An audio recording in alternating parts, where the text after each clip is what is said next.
Zambie, le président Hakainde Hichilema a procédé le 5 avril 2024 à l'inauguration du Centre d'arbitrage international de Lusaka, une institution qui permettra de résoudre rapidement les litiges commerciaux en dehors des tribunaux. S'exprimant lors du lancement à Lusaka, le président Hichilema a déclaré que le centre donnera confiance aux investisseurs car le pays résoudra désormais des différends commerciaux de manière plus rapide et civilisée. Il a exhorté le centre à contribuer à améliorer la qualité des contrats ambigus conclus par le gouvernement. Le chef de l'État zambien a énuméré un certain nombre de transactions qui auraient pu être résolues sans dépenser d'énormes sommes d'argent si le centre d'arbitrage avait été opérationnel.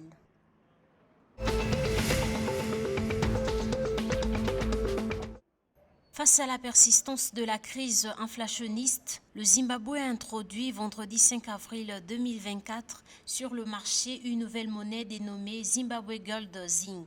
Le nouveau gouverneur de la Banque des réserves de Zimbabwe, John Mushiavanu, a dévoilé la monnaie. Cette monnaie est garantie par des devises étrangères, de l'or et des autres métaux précieux. Dans le cadre du nouveau système monétaire, les banques sont tenues de convertir tous leurs soldes en dollars zimbabwéens en zing. Les dénominations des zing seront similaires à celles des autres monnaies fiduciaires. L'introduction du zing vise à stabiliser la monnaie et à répondre aux défis économiques actuels auxquels le Zimbabwe est confronté.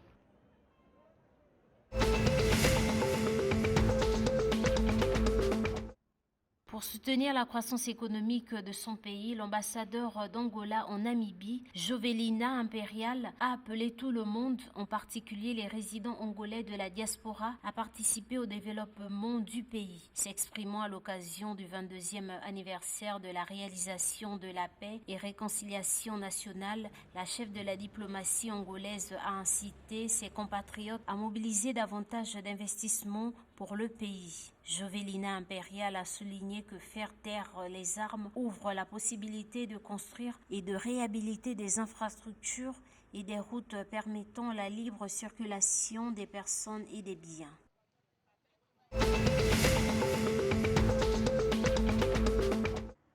Pour venir en aide aux jeunes à la recherche d'emploi, le ministre sud-africain de l'Emploi et du Travail, Thula Xesi, a lancé une vaste initiative de formation professionnelle et d'entrepreneuriat visant à autonomiser les jeunes et les chômeurs à travers l'Afrique du Sud. Baptisé Programme d'activation du travail du Fonds d'assurance chômage, ce programme vise à intégrer des bénéficiaires et des jeunes chômeurs dans la population active ou à faciliter la création de leur propre entreprise. Le programme englobe des secteurs tels que l'agriculture, les TIC, la construction, l'ingénierie, l'industrie manufacturière, l'éducation, les transports et les mines. De plus, le caractère inclusif du programme s'étend à tous les groupes d'âge, garantissant une participation et un impact large.